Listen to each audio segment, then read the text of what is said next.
All right, let's put the women and children to bed and go looking for dinner. John Rothstein here on Inside College Basketball Now, bringing you everything about the greatest game we have on our planet from soup to nuts, 52 weeks out of the calendar year. Want to remind you to subscribe to Inside College Basketball Now on both Apple and Spotify. We want to be your Bible for the college basketball season and beyond. Once again, we are the only college basketball podcast coming to you 52 weeks out of the calendar year.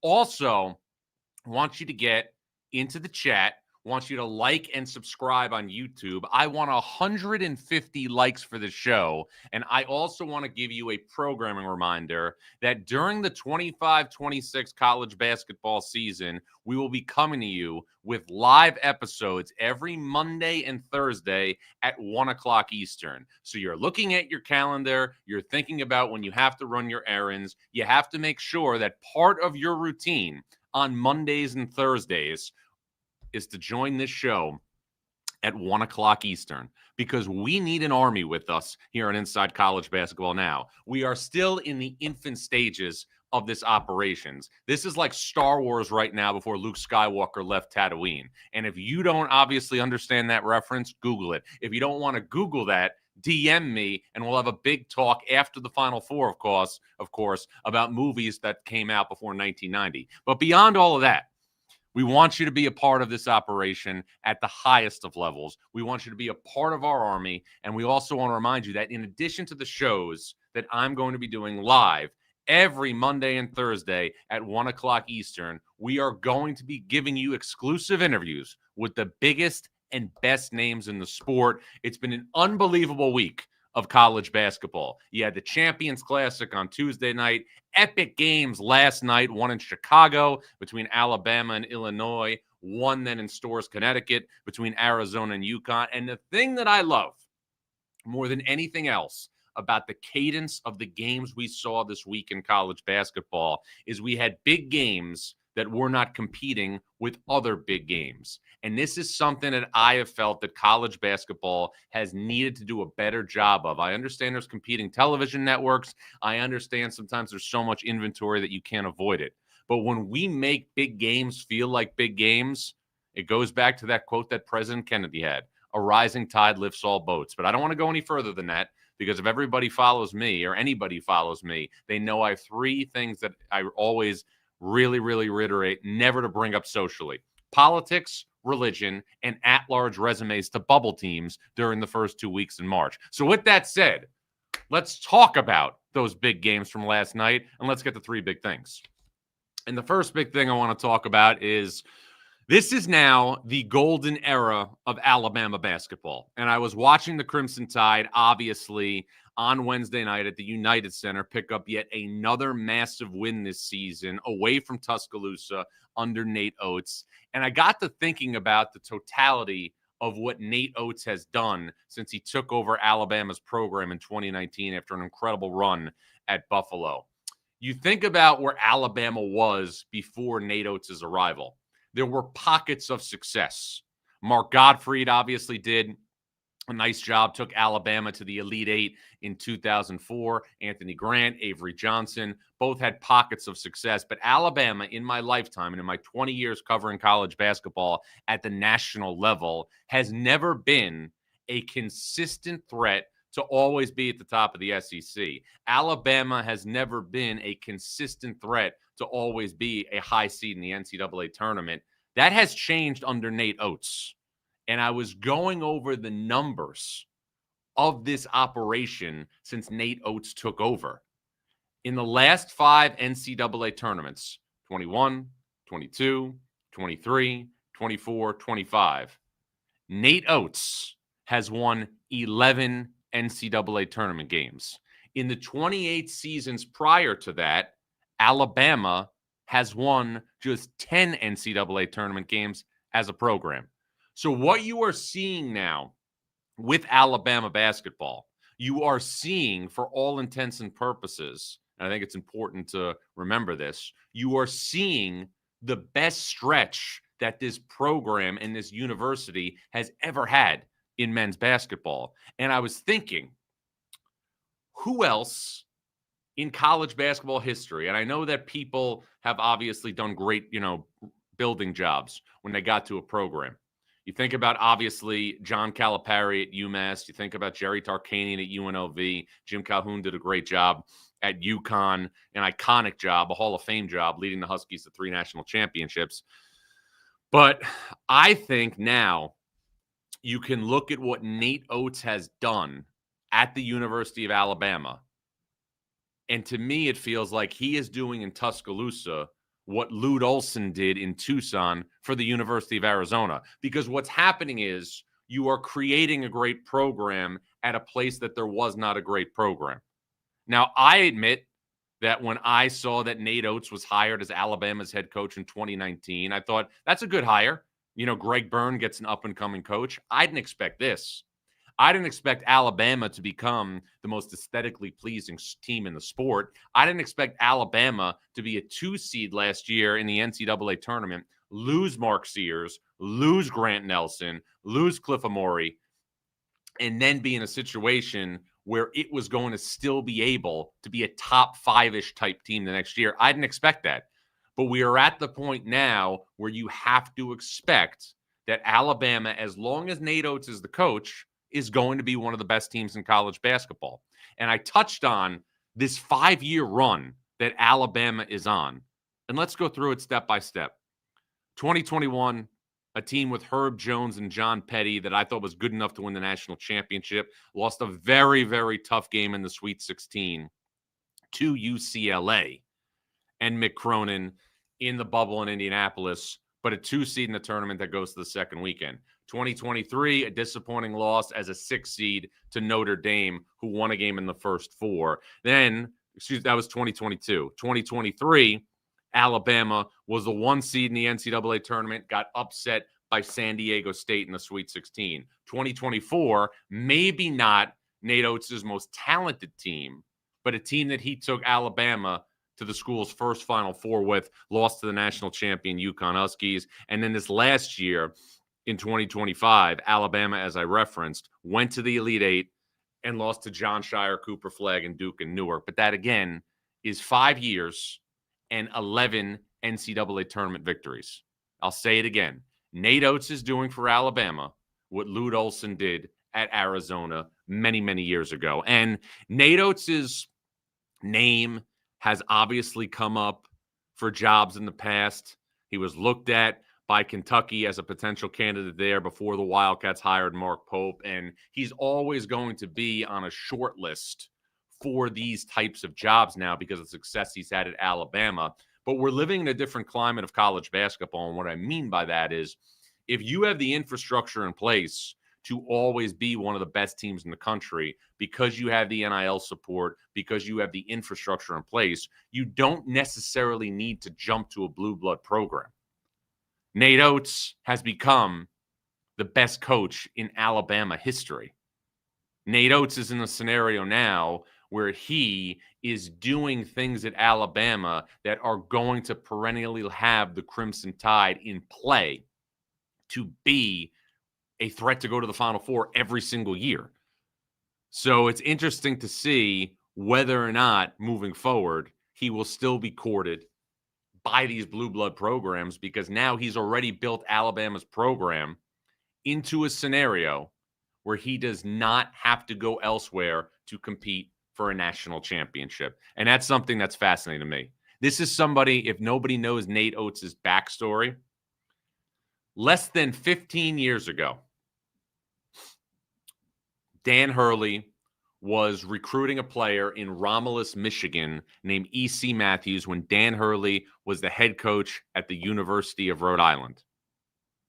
Dan Hurley got that commitment from Nate Oates. Nate Oates was E.C. Matthews' high school coach. So when Dan Hurley went to recruit E.C. Matthews, he built a relationship with Nate Oates, and he saw Nate Oates run this high school program like it was a college program. And he was so impressed with the way that Nate Oates carried himself, built the program. He recommended, when his brother Bobby Hurley had an opening at Buffalo for an assistant coach, that Nate Oates might be a good guy to look at. Nate Oates, because of the impression he made, gets hired as an assistant at Buffalo under Bobby Hurley. Bobby Hurley in 2015 gets the Arizona State job. Buffalo promotes from within. Nate Oates does an incredible job at Buffalo, wins an NCAA tournament game against Arizona and DeAndre Ayton in 2018, wins another NCAA tournament game, ironically enough, against Bobby Hurley and Arizona State in 2019, gets the Alabama job. And in the last 5 years has provided the best stretch of Alabama basketball that we have ever seen. 11 NCAA tournament wins for Alabama in the last 5 years. Again, the Crimson Tide as a program won 10 in the 28 years prior to Nate Oates' arrival. This team, in addition to being appointment television because of the troika of Philon, Holloway, and Reitzel, and only really Philon had a dynamic game last night, 24 points, 5 assists, is a team that is always going to have you on your heels. And I think there's a number of players, ancillary pieces on Alabama, that as Alabama continues to ascend throughout the college basketball season, will get more and more attention. Alabama, in the games that they have played because of the matchup against St. John's and against Illinois, has played with a non-traditional big. Taylor Bowen has got a lot of time, but two other players and a guy who came back last night, who I think is going to be a huge factor for this team, is Keaton Bristow.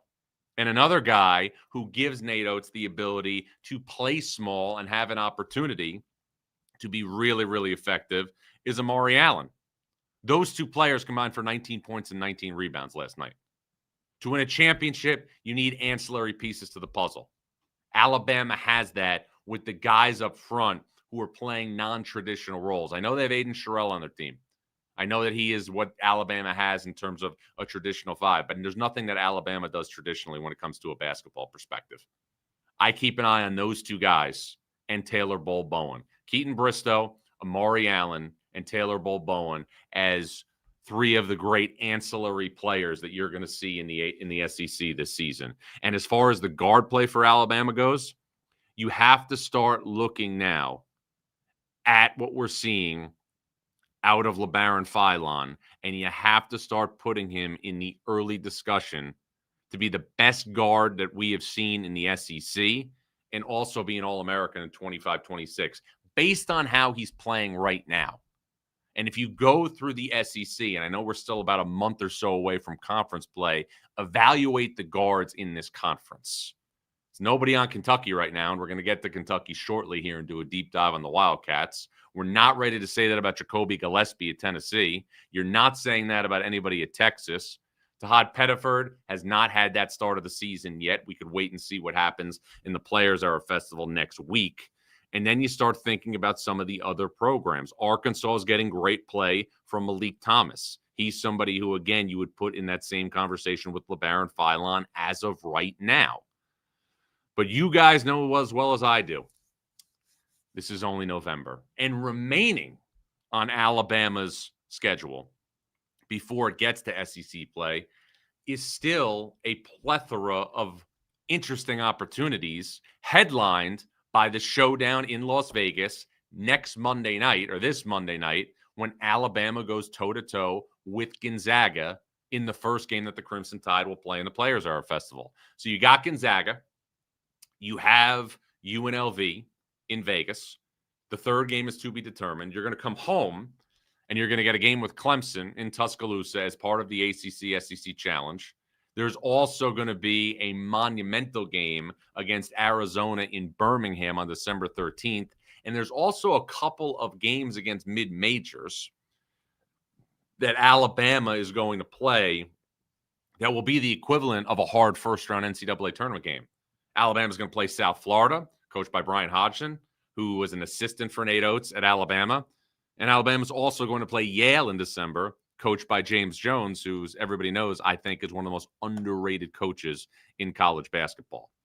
But for the Alabama fan right now, for the SEC fan, for the college basketball fan, you have never seen Alabama basketball play at a level like it has over the last 5 years. And again, the Crimson Tide, again, a team that lost Mark Sears, Grant Nelson, Cliff Amore, is right back in the national mix. And as far as Illinois goes, Illinois is still going to be a really, really good team. Illinois got back Tommy Ivasic last night. Illinois showed a lot of good things. They got a great game from Andrei Stojakovic. It was not the best game for David Mirkovic, but Illinois is again going to be right there in the top of the Big Ten with Purdue, with Michigan State. I have no doubt. But Alabama was noticeably faster, quicker, more innovative at the majority of the positions on the floor. And that is what I would say is the main concern for Illinois. And if you're Nate Oates and you're Alabama, a program that has never, ever been in a situation where it was running from really, really difficult non-conference games, you continue to build the equity. And when I say build the equity, it's all about the importance of seeding in the NCAA tournament. And this is something that as long as I'm doing this, and I'm going to do this until I am not on planet Earth anymore, it's something I will always continue to say is what you have to think about when you are in a situation, when you are planning out a season. Because geographic advantages in the NCAA tournament are how careers are changed. And I'm just going to give you a couple of examples off the top of my head. UCLA went to 3 Final Fours from 2006 to 2008 under Ben Howland. UCLA came out from 2006 to 2008 in these regionals: Sacramento, San Jose, Phoenix. Syracuse won a national championship in 2003. Carmelo Anthony was on the team. Jerry McNamara was on the team. Syracuse played its first 2 games in Boston and then played a Sweet 16 and Elite 8 game in Albany. Auburn last year, our new colleague Bruce Pearl took Auburn to the Final Four for the second time in school history last March. Auburn played Sweet 16 and Elite 8 games in Atlanta.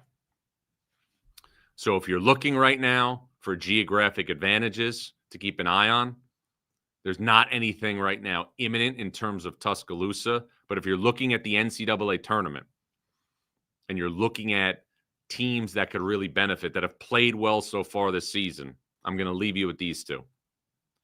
Purdue, if it's the number 1 seed in the Midwest on Selection Sunday, which is the trajectory that the Boilers are obviously on, Purdue would play Sweet 16 and Elite 8 games at the United Center in Chicago. That's 124 miles from Mackey Arena. That's it.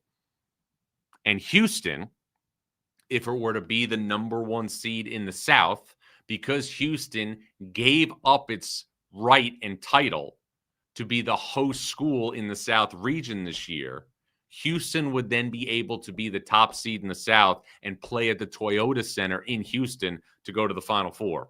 All of it matters. Every game matters. And every show matters. And that's why we want to continue to bring you the best content in college basketball. We have covered Alabama, Illinois from soup to nuts. But there was another game on Wednesday night that was also of major significance. Arizona, UConn recap coming up next. John Rothstein here on Inside College Basketball Now. When you need your sports news all the time, we've got breaking news to bring to you. CBS Sports HQ gives you a snapshot of all the sports that matter to you. When you need your sports in a snap, find it on CBS Sports HQ. Streaming free anywhere you are. All right, John Rothstein back here on Inside College Basketball Now. I want to remind you to subscribe to Inside College Basketball Now on both Apple and Spotify. We want to be your Bible for the college basketball season and beyond. We are the only college basketball podcast coming to you 52 weeks out of the calendar year. Also want you to like and subscribe to our show on YouTube. We want to get to 150 likes on the show. Get into the chat. I'm going to get into all your comments and questions in just a little bit. And again, a reminder from a programming perspective, we are going to have live shows on Inside College Basketball Now every Monday and Thursday at 1 o'clock Eastern during the 25-26 college basketball season. 1 o'clock Eastern. We want you to be a part of our army. Be all you can be. Join the fun. The second big thing that I want to get to today is that Arizona, after Wednesday night's win at UConn at Gamble Pavilion, has unequivocally the best resume in college basketball to date. And Jaden Bradley has unequivocally the title of being the best closer in college basketball. Arizona has played 3 big-time games during the first couple of weeks of the season. Opening night in Las Vegas against Florida. UCLA last Friday at Intuit Dome in Los Angeles, and then last night at UConn. Jaden Bradley has been the closer in all 3 of those games. He's averaging 21 points per game during those 3 outings. And Arizona, to play a game against UCLA on Friday night, where it was down 8 with 7 minutes to play, to come back and win that game, and then to fly all the way from Tucson, Arizona to Storrs, Connecticut to go win that game in an on-campus setting, which was absolutely awesome. That says a lot about the fortitude and the toughness of that basketball team.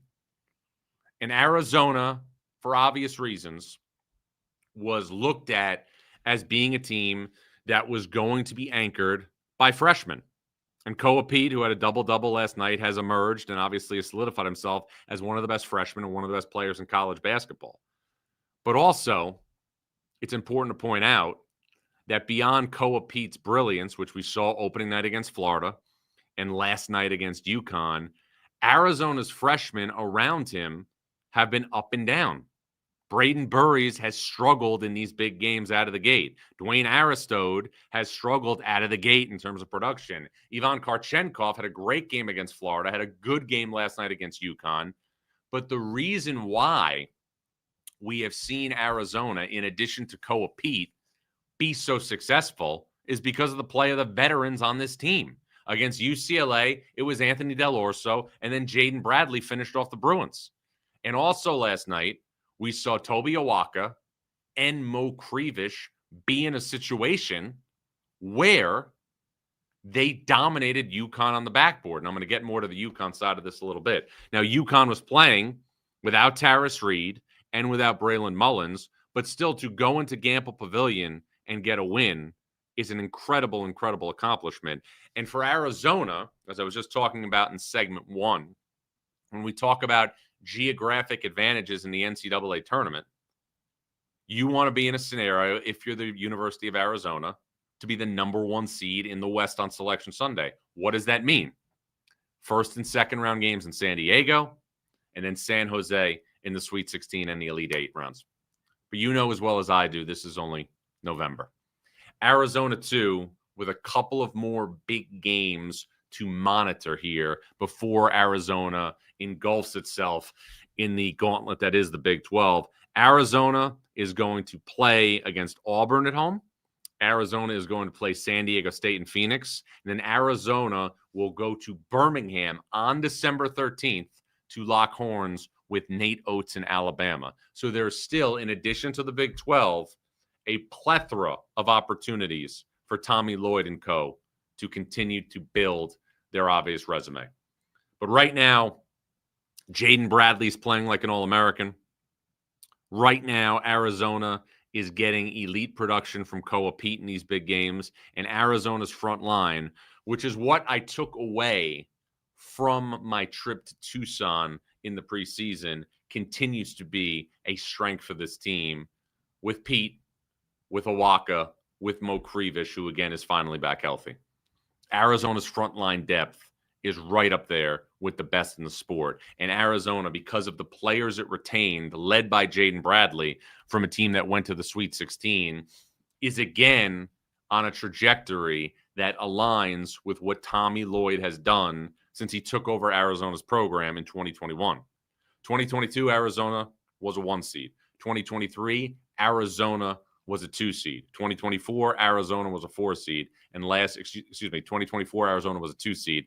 And obviously, last year, Arizona made the Sweet 16 and lost to Duke. Let's get to the UConn side of things for a second.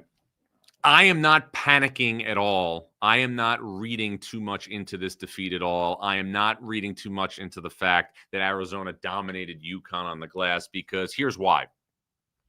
If you listened to last week's show, you heard my rant about Taris Reed, about how he was being slept on nationally. And then Taris Reed went out against BYU and carved up the Cougars up front like a chainsaw through butter. He continues to look like somebody, in my opinion, that can be a Big East Player of the Year candidate and a potential All-American, a 20-10 guy if he can stay on the floor. Braylon Mullins, after watching a UConn practice, is the type of freshman that will join, once he's healthy, the conversation on a given night of some of these performances that we have seen from the best freshmen in the country. We knew about Cam Boozer. We knew about DeBansa. You knew about Darren Peterson. We hope Darren Peterson gets healthy real soon for Kansas, who played great the other night against Duke with a shorthanded roster. We've seen Malik Thomas, Darius Acuff, Caleb Wilson, Koa Pete, all these guys come to the forefront. Braylon Mullins on a given night is going to put himself in that conversation. So if you're UConn, and I know that the standard that Dan Hurley has for his program is the absolute highest, but if UConn is playing without Taris Reed against that front line, and if UConn is playing without Braylon Mullins against a program like Arizona, you are so shorthanded. Your margin for error shrinks immensely. Dan Hurley, instead of having an All-American potentially at the 5 against Krivish and Awaka, is playing with Eric Ryba, who did a fine job last night, showed great potential, but he's a freshman. He's playing with Dwayne Karoma. He's playing with Alex Caravan as a stretch 5. The resources were shorthanded. And in doing this as long as I have, you see more and more that when there's one major injury to a really, really good team, you might be able to plug the gap. You might be able to absorb it a little bit. But at the end of the day, when there are 2 major injuries, it completely puts the air out of your tires. And I always now am going to go back to this example. In the 22-23 season, UCLA, after 31 regular season games, was 27-4. Looked to me unequivocally like a team that would have played in the Final Four and potentially won a national title. UCLA in the last regular season game against Arizona, believe it or not, loses the National Defensive Player of the Year, Jalen Clark, to a torn Achilles. And then UCLA the next week was then the Pac-12 tournament, loses Adem Bona, the Pac-12 Freshman of the Year and UCLA starting center, to a shoulder injury. So you're 27-4. You lose the National Defensive Player of the Year, and then you lose the Pac-12 Freshman of the Year to season-ending injuries. Season-ending. You lose one of those guys, you might be able to plug the gap and make a Final Four. You lose 2, you saw what happened. UCLA went all the way to the Sweet 16, lost on a Julian Strother buzzer beater to Gonzaga. We'll never know if that team could have won a national title. But that's why I don't overreact to this UConn game last night. I know the UConn staff is probably in the office right now breaking down film, dealing with the brutality. But at the end of the day, UConn at full strength, to me, is a team that is going to be right there to go to the Final Four and win a national championship once everybody gets on the floor. And remember what's ahead for the Huskies here coming up the next couple of weeks. UConn is going to play Illinois at Madison Square Garden on Black Friday, 12:30 p.m. Eastern start time. UConn is going to go to Kansas and play a game at Fog Allen Fieldhouse. UConn is also going to host Texas in Connecticut. So there you've got multiple quad one opportunities. Multiple quad one opportunities. And UConn is also going to play Florida in the Jimmy V Classic at Madison Square Garden. 4 more big games for the Huskies. 4 more. I understand the frustration, but I wouldn't panic. You were without 60%, you were without 40% of your starting lineup, an All-American and one of the best freshmen in college basketball. The third big thing I want to get to. Both Kentucky and the Big East are at an early crossroads. Now, Kentucky on Tuesday night in the Champions Classic against Michigan State was beaten soundly by the Spartans. Wasn't even a game.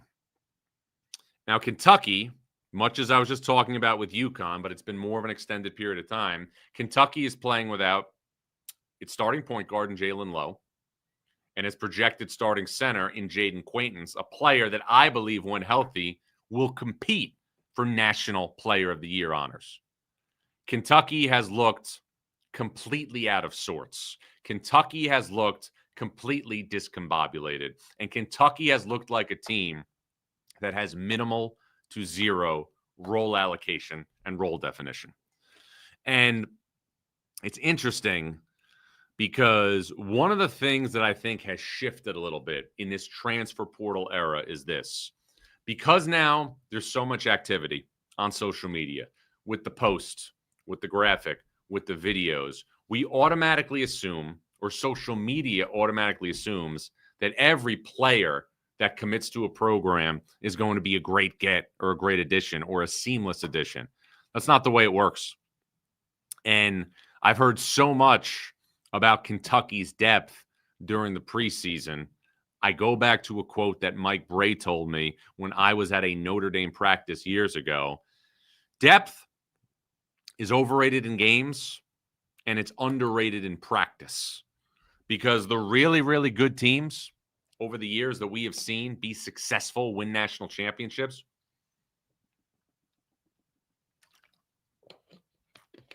they play about 8 players.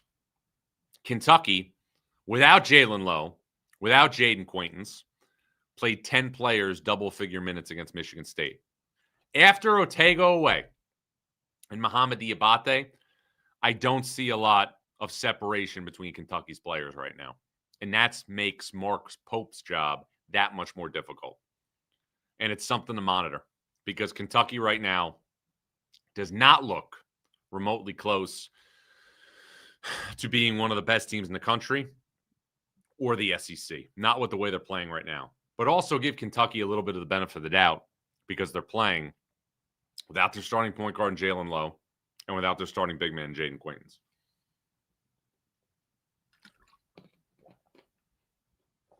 Now, as far as what's ahead for Kentucky, there's still opportunities for the Cats to rectify their situation before SEC play.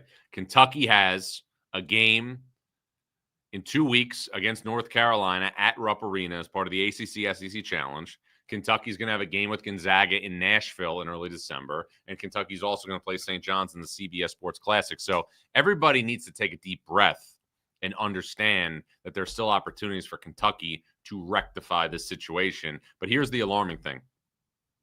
Kentucky in 2 games against power conference opponents this year, Louisville and Michigan State, the Wildcats are giving up, on average, over 89 points per game.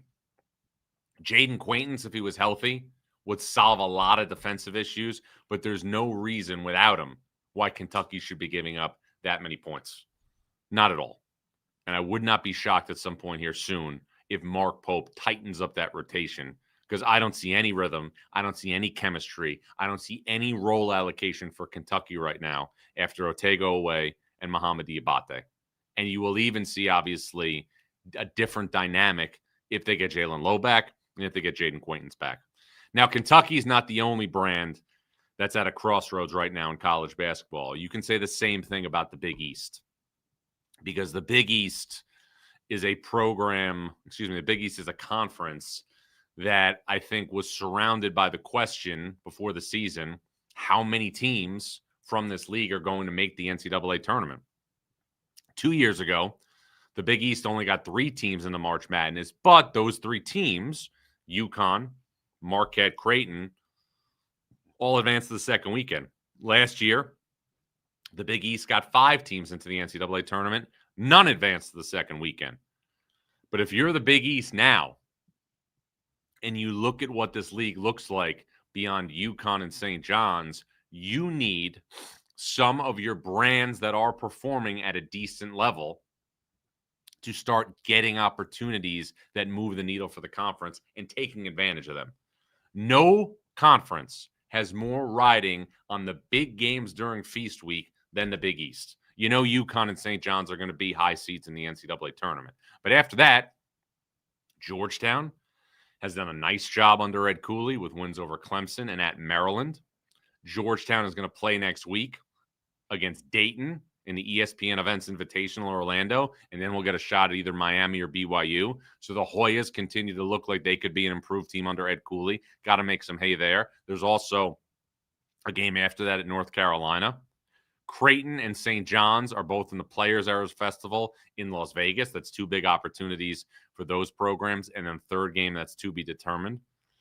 And then you have to look at Villanova and Providence. Villanova does not participate in the major tournament during Feast Week, but Providence will be in the Rady Children's Invitational in San Diego, a first-round game against Wisconsin, and then a second game either against TCU or Florida.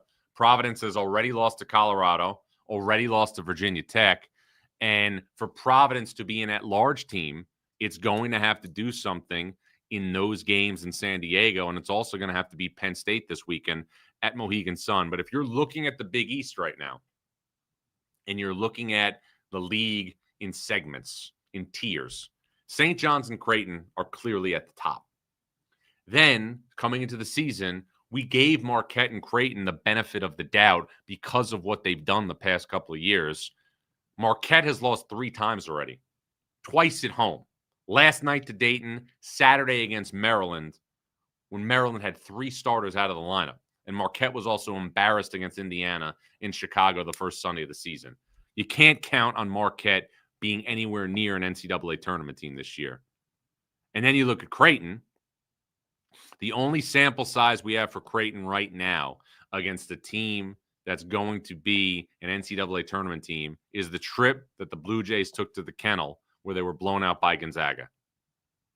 So then you look beyond that, the 2 teams that have been the most impressive after Creighton and Marquette and St. John's and UConn, the 2 teams who have been the most impressive are Georgetown and Villanova. And Villanova has played 1 power conference game, a tough loss to BYU on opening night. But what I'm getting at is the next month of games for the Big East is going to determine what type of opportunities, if any, this conference is going to have outside of St. John's and UConn to move the needle during conference play. And this is what I mean by that. If you are a team in the Big East that had a good but not great non-conference schedule and you need opportunities to win key games, you're in an interesting dynamic if you're a team that's trending around the bubble, because you will start a Big East season conference-wise with 20 Big East games. It's a double round robin format. Only St. John's and UConn right now look like clear-cut NCAA tournament teams. So that means that's only 4 regular season games where you might be able to get a quad 1 victory. That means there are 16 games that you could play that won't necessarily help you and could also hurt you, especially if the bottom of the league continues to perform at a poor level. Xavier's lost a bye game already to Santa Clara. DePaul's already lost a bye game to Buffalo. And this is why I've talked to several Big East programs who are thinking about moving to 7 and potentially 8 major non-conference games moving forward, because you just don't know what types of opportunities you are going to get in conference play with the current state of the Big East. The top of the Big East, UConn and St. John's, features 2 teams that should be among the best in the country all season long. And then you have to look at other dynamics around that to be sorted out over the next month. The Big East needs Villanova, needs Georgetown, it needs Creighton to really, really do some damage here over the next month. There's a lot to get to. There's also a lot to get to from you. I want to get to your thoughts, your comments, your questions when we return. John Rothstein here on Inside College Basketball Now. Only CBS Sports can bring you big time during the heart of Saturday afternoons. It's big time. It's big time. It's big time. It's big time. On CBS and streaming on Paramount Plus.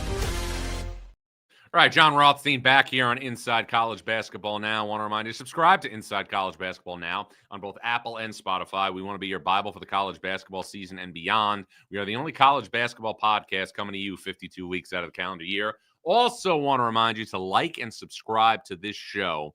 And I also want you to get us up to 150 likes today on the show. Hit us up, subscribe to us on YouTube. Again, we need an army with us for every single live show on Mondays and Thursdays at 1 o'clock Eastern during the 25-26 college basketball season.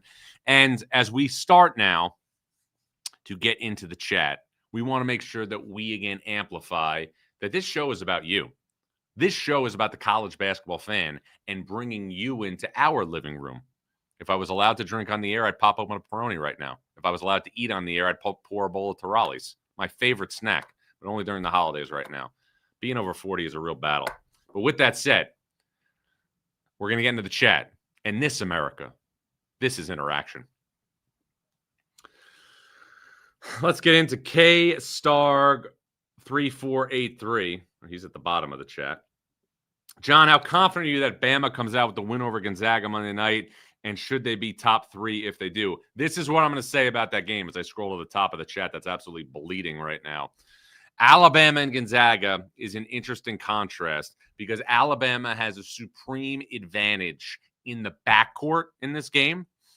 Gonzaga's 4-5 of Graham Ike and Braden Huff could pose major, major issues for the Crimson Tide on the backboard. You usually lean in these games to the team that has the better guards, but a fascinating contrast in styles. Jackson Godfrey 2710 says, John, what's your opinion on Wisconsin? They can be a top 5 seed this year. I'll tell you what, very, very quietly, at least right now, Wisconsin's backcourt of Nick Boyd, who previously played at Florida Atlantic and San Diego State, and John Blackwell is averaging a combined just about 40 points per game. Wisconsin is going to play BYU Friday at the Delta Center. I love it. It's an early afternoon matchup. It's a 4:00 Eastern start. This is a rematch from last year's game in the second round of the NCAA tournament. Wisconsin will have an opportunity to showcase its ability and its roster to America on Friday afternoon. Keep going here on some other thoughts here. Brown Bomber 9939 says, John, who are your top 5 Big 12 teams? You know, the 5 teams I said at the start of the season: Houston, BYU, Texas Tech, Arizona, Iowa State. Easy. Easy. I've had Kansas in the 6 hole for a long time. And I will say this.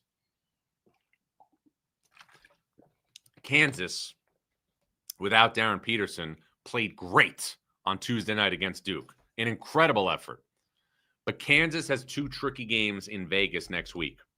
Notre Dame is improved under Micah Shrewsbury. Notre Dame has an underrated piece in Carson Tout. He's a transfer from Northern Arizona, one of the best rebounders in college basketball. They play 4 round 1. It's a unique matchup.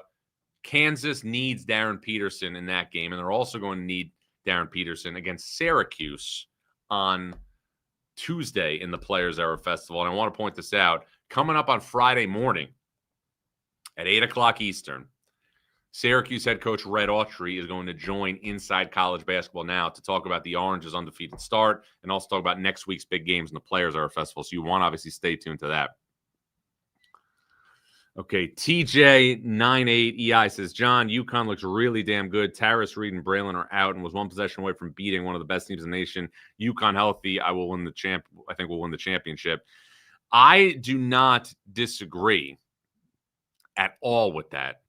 I think that when healthy, you can make the case right now that UConn, this is what I talked about on Monday's show, UConn and Purdue are the 2 best teams. And this is what I'm saying. I know people want to obviously go nuts because UConn lost the game in Gamble Pavilion. You don't have an All-American center, and you don't have your starting wing. I understand it's disappointing, but nothing. I think there's just so much overreaction right now on a nightly basis in November. This is a long, long season. We had Tommy Lloyd on the show last week. Arizona was 4-5 last year, wound up in the Sweet 16. Brown Bomber 9939 says, John, do you remember who won the 97 NCAA championship in the final score? Arizona over Kentucky, 84-79 in Indianapolis in overtime. How's that for a fast answer? Keep going right now with the rest of your questions. We're going to get to some nuggets and some other stuff here in a little bit.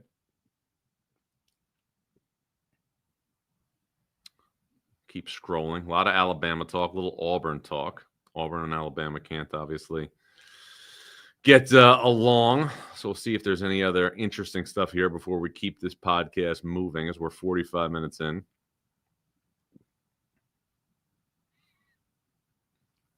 A lot of Alabama and Auburn talk right now. Wes Magnolia says, John, Auburn is a work in progress. I'm not hyping them up too much. I think we're top 25, nothing special yet. Well, let's give Stephen Pearl credit, and he wouldn't want this, but Auburn was very, very competitive with Houston. Could have won the game last Sunday in Birmingham. And Auburn, in my opinion, is in a scenario right now where the gauntlet's coming. And I said this on this show when Stephen Pearl was named Auburn's head coach. I said this to Stephen Pearl when he was a guest on the show. Stephen Pearl is going to undertake the most difficult non-conference schedule in the history of college basketball for a first-time head coach. You've got the Players Era Festival next week. You've already had the Houston game. Auburn is also going to go to Arizona in Tucson. Auburn is also going to host Will Wade and NC State in the ACC SEC Challenge. Darian Williams right now is playing like a first-team All-American, the ACC preseason player of the year. He's playing out of his mind. And then Auburn is going to go on December 20th to Indianapolis to play Purdue. So regardless of what Auburn is going to do next week in the Players Era Festival, it's going to have 3 hard games. Auburn is going to still, after that, have to go to Arizona and have to go essentially to Purdue because the game's in Indianapolis. It's an hour away from Mackey Arena. So this is what you have to think about. Based on, and I know this is going to change, but I do a bracket projection every single Friday. I go through how I project the bracket for that week, given the results of the season in college basketball. On Friday, I will have Purdue, I will have Houston, and I will have Arizona as projected number 1 seeds. Auburn is going to have to play all 3 of those teams before it gets to the SEC, a conference that had 14 of its 16 teams make the NCAA tournament last year. Nobody needs to throw a bake sale for Stephen Pearl and the staff, but seriously, what did Belushi say in Animal House? My advice to you is to start drinking heavily. Let's get to some nuggets right now before we get you out of here. 3 good nuggets. Ruff and Clough. Purdue's Oscar Clough is maybe the least appreciated role player in America. He's currently averaging a double-double for the Boilers, 11.5 points and 10 rebounds per game. He's been a missing piece for Purdue. Nugget number 2, a taste of Luka. I'm talking about Luka Bogovac. In the 3 games that North Carolina has played without Seth Trimble, Bogovac is averaging 16 points per game for the Tar Heels. Remember, North Carolina, Michigan State coming up next week on Thanksgiving Day. Meanwhile, nugget number 3, Aztec pressure. A result from earlier in the week that really was shocking. San Diego State, in the game that had got Magoon Guap back, lost a bye game to Troy. San Diego State losing that game, combined with what's been a very disappointing start for the Mountain West Conference, puts so much pressure on the Aztecs next week in Las Vegas in the Players Era Festival. If San Diego State wants to be an at-large team to the NCAA tournament, San Diego State's not going to get many opportunities in conference play.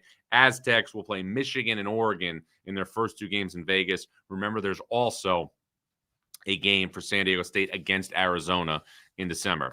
All right, 3 games to watch. Tonight on CBS Sports Network in Baja Mar, you've got a great tournament in the Bahamas. Purdue, Memphis, Wake Forest, Texas Tech. Could be a Purdue-Texas Tech game coming up Friday if the seeds hold right.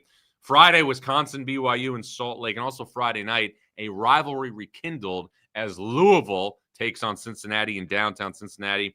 And then 3 under-the-radar games. Tonight, you've got Mississippi State and Kansas State in Kansas City as part of the Hall of Fame tournament. We've got West Virginia and Clemson in Charleston coming up on Friday. And another one on Friday, also on CBS Sports Network.